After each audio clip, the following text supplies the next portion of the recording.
Дараагийн мэдээг танилцуулъя. Австрали улсын зүгээс өсвөр насных нь нийгмийн сүлжээний хэрэгсэл хэрэглэхийг нь хориглосон ийм хууль тогтоомжийг өнгөрсөн оны 12 дугаар сарын 10-наас эхлээд хэрэгжүүлж байгаа. За үүнтэй холбогдуулан нийгмийн сүлжээний платформ ажилладаг компани зүгээс хууль тогтоомжийг биелүүлэх ийм үйл ажиллагааг явуулж байгаа юм байна. За хэрэг компаниуд зохих арга хэмжээ авахгүй бол 49.5 сая австрали доллараар торгуулах ийм арга хэмжээ хүлээж байгаа учраас Марк Цукербергийн удирддаг Мета компани 12 дугаар сарын 11 хүртэлх 7 хоногт Инстаграмаас 331 насанд хүрээгүй хүний хаяг, Фейсбүүкээс 373 мянга, Threads-ээс 40 мянган хаягийг устгасан гэж мэдгдсэн байна. За тус компани хуулийг дагаж мөрдөх үүргээ биелүүлж байгаа гэдгээ мэдгдэлтэд дурдсан байна. За мөн Meta компани App Store-т 16-аас доош насны хүүхдүүд апп татаж авахаас өмнө тухайн хүний насыг нь баталгаажуулах эцэг эхийн зөвшөөрлийг авах шаардлагатай гэсэн өмнөх уриалгуудаа олон нийтэд дахин хүргэж байгаа юм байна. За энэ хоргийг тоорч гарах зорилгоор өсвөр насныхан шинэ аппликейшн хэрэгжилж байгаа. За энэ үйл явц нь бол одоо тухайн хуулиас гарч ирж байгаа сөрөг нөлөөлөл гэж Meta компани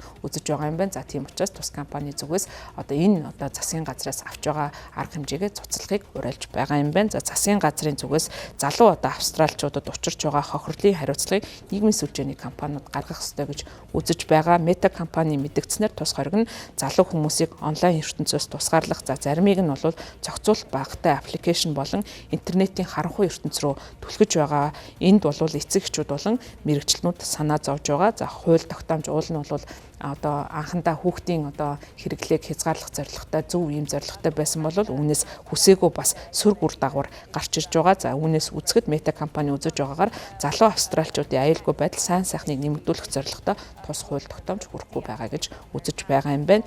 Онлайн насыг тодорхойлох салбарын стандарт тутамд байгаад бол санаа зовж байгаа гэдгээ Meta компани илэрхийлсэн. За үүний зэрэгцээ Австрали хуулийг дагаж мөрдөх нь олон давхрат үйл явц болно гэдгийг мэдгдсэн. За энэ одоо хориг батлагдаж хэрэгжснээс хойш Калифорни төвтэй Meta компани нь оролцогч платформуудтайгаа хамтран Age Keys нэртэй одоо насыг баталгаажуулах ийм хэрэгслийг танилцуулж байгаа юм байна. За үүндээ бол Open Age Initiative-ийг хамтран ажиллаж тухайн одоо платформыг танилцуулж ажиллаж байгаа гэсэн ийм мэдээллийг олон нийтэд хүргэж байгаамаа.